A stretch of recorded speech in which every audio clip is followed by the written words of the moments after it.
Hi, നമസ്കാരം. എൻ്റെ ജീവിതത്തിലേക്ക് സുസ്വാഗതം.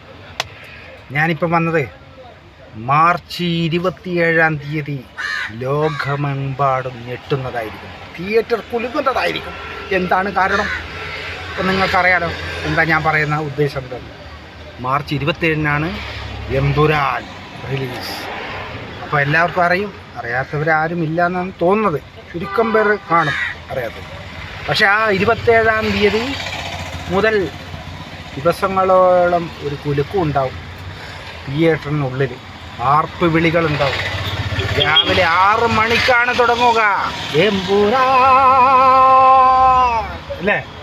അപ്പോൾ എന്ത് വേണം? ആ സിനിമയെപ്പറ്റി ഇപ്പോൾ തന്നെ ഒന്നടങ്കം ലോകം മൊത്തം എന്ന് പറയാം, ഇന്ത്യ മൊത്തം എന്ന് പറയാം, കേരളം മൊത്തം എന്ന് പറയാം.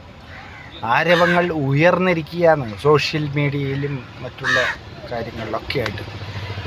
റെക്കോർഡുകൾ ഭേദിച്ചുകൊണ്ടിരിക്കുന്നു. ഓരോ മണിക്കൂർ കഴിയും തോറും പല റെക്കോർഡ്, പല സംസ്ഥാനത്തെ സിനിമകളുടെ റെക്കോർഡുകൾ ഭേദിച്ച് മുന്നേറുകയാണ് എമ്പുരാൻ. മനസ്സിലാക്കണം ആരാണ് അഭിനയിക്കുന്നതെന്ന്. ഒരൊറ്റ സിനിമ മതി രാജാവാകാൻ വേണ്ടിയിട്ട്. ഇന്ത്യൻ സിനിമയിലെ തന്നെ രാജാവായിക്കൊണ്ടിരിക്കുകയാണ്. എല്ലാവരും അഭിനന്ദന പ്രവാഹമാണ് എമ്പുരാനും ശ്രീ മോഹൻലാലിന് വേണ്ടിയിട്ട് നടന്നിട്ടുള്ളത്. അത് ഇപ്പോൾ തന്നെ എല്ലാവർക്കും അറിയും, ഞാൻ പറയേണ്ട കാര്യമില്ല. എന്നിരുന്നാലും പറയാതിരിക്കാൻ വയ്യ. അപ്പോൾ അങ്ങനെ പറഞ്ഞതാണ്. അങ്ങനെ നമുക്കെല്ലാവർക്കും പോയിട്ട് കണ്ടല്ലേ സിനിമ. അപ്പോൾ ഞാൻ ടിക്കറ്റ് ബുക്ക് ചെയ്യാൻ ശ്രമിച്ച് പരാജയപ്പെട്ടു. കാരണം കിട്ടുന്നില്ല. പക്ഷേ അറിയുന്നവരൊക്കെ ഉണ്ട്. പക്ഷേ അവർക്കെല്ലാം നിസ്സഹായാവസ്ഥ. എന്താ ചെയ്യേണ്ടത്? ഓൺലൈൻ ഒരു രക്ഷയില്ല. ശരിക്കും പറഞ്ഞാൽ ഒരു രക്ഷയില്ല. സിനിമ ആദ്യത്തെ ദിവസം തന്നെ കാണാമെന്ന് പറഞ്ഞാൽ അതൊരു വേറെ തന്നെ ഒരു അല്ലേ, ഒരു ഹരയാണത്. അതാണ് നമ്മുടെ ലൂസിഫർ കണ്ടതാണല്ലോ, പ്രതീക്ഷിക്കാതെ കിട്ടിയത് തങ്കക്കുടം. അതൊന്നും കൂടി കാണേണ്ടി വരും. ഒന്നും കൂടി കണ്ടിട്ട് അത് തുടർച്ചയായിട്ട് വേണം എമ്പുരാൻ കാണേണ്ടി. അപ്പോൾ ഇങ്ങനെ കാണുമ്പോൾ ഒരു മനസ്സിന് എന്തെന്നില്ലാത്ത സന്തോഷം. എല്ലാവർക്കും ആർപ്പ് വിളികളായിരിക്കും എമ്പുരാൻ. അപ്പം ടിക്കറ്റ് കിട്ടുന്നില്ല. ഒരു രക്ഷയില്ല. അപ്പം 2-3 ദിവസം ഒന്ന് വെയിറ്റ് ചെയ്യേണ്ടി വരും. കുഴപ്പമില്ല. ആവേശത്തോടുകൂടി ഇനിയും ഇരിക്കാൻ തയ്യാറാണ്. നിങ്ങളോ? നിങ്ങൾക്ക് കിട്ടിയോ? ടിക്കറ്റ് കിട്ടിയോ? ആർക്കെല്ലാം കിട്ടി? ആർക്കൊക്കെ കിട്ടി അത് പറയാം. നിങ്ങൾ കമൻ്റ് ഇടണം ആർക്കൊക്കെ കിട്ടിയത്. ഞാൻ എന്തായാലും ആ മാർച്ച് 27-ാം തീയതി രാവിലത്തെ റിവ്യൂ ഞാൻ പറയും.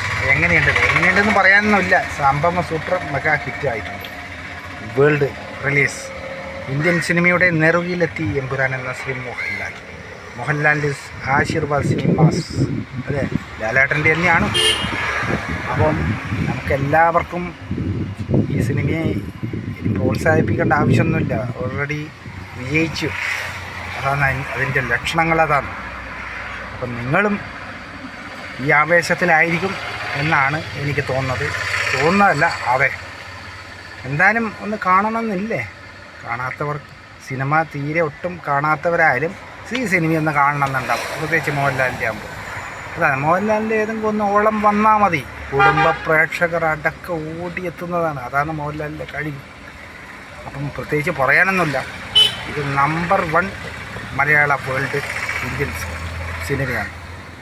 അപ്പോൾ എല്ലാ സംസ്ഥാനത്തെയും എല്ലാ സംവിധായകരും അഭിനേതാക്കളും അഭിനന്ദനങ്ങൾ കൊണ്ട് പൊതിയുകയാണ് മോഹൻലാലിന്. അപ്പോൾ നമുക്ക് ഇനി ഭാവിയിലുള്ള ഈ സിനിമയ്ക്ക് ശേഷമുള്ള കാര്യങ്ങളൊക്കെ എന്താകും എന്ത് പറയണ്ടല്ലോ. അപ്പം ഇതൊക്കും മേലെ ഇനി സിനിമ വരാനുണ്ടോ എന്ന് വെച്ചാൽ ഇനിയും വരാനുണ്ടാവും, പുതിയ തരത്തിലെടുക്കാനുണ്ടാവും. അപ്പോൾ എല്ലാം സാധിക്കുമാറാകട്ടെ. എല്ലാവിധ അനുഗ്രഹങ്ങളും നമുക്ക് കൊടുക്കുക, പ്രോത്സാഹനം കൊടുക്കുക. എല്ലാത്തരം പ്രേക്ഷകർ ഉൾക്കണ്ട് ഈ സിനിമ കാണുക, വിജയിപ്പിക്കുക, ആനന്ദിക്കുക, സന്തോഷിക്കുക. അല്ലേ? ഓരോ ഫെസ്റ്റിവലും നമുക്ക് ആഘോഷങ്ങളായിരിക്കും. അപ്പോൾ ഇതുപോലുള്ള സിനിമകളിൽ നമ്മൾ അത് മലയാളത്തിൽ നിന്നാണ് ഇന്ത്യൻ സിനിമയായിട്ട് വരുന്നത്. വേൾഡ് ഇന്ത്യയിലെ നമ്പർ 1 സിനിമയാണ്. അപ്പോൾ എല്ലാവിധ ആശംസകളും ഞാനും നേർന്നു.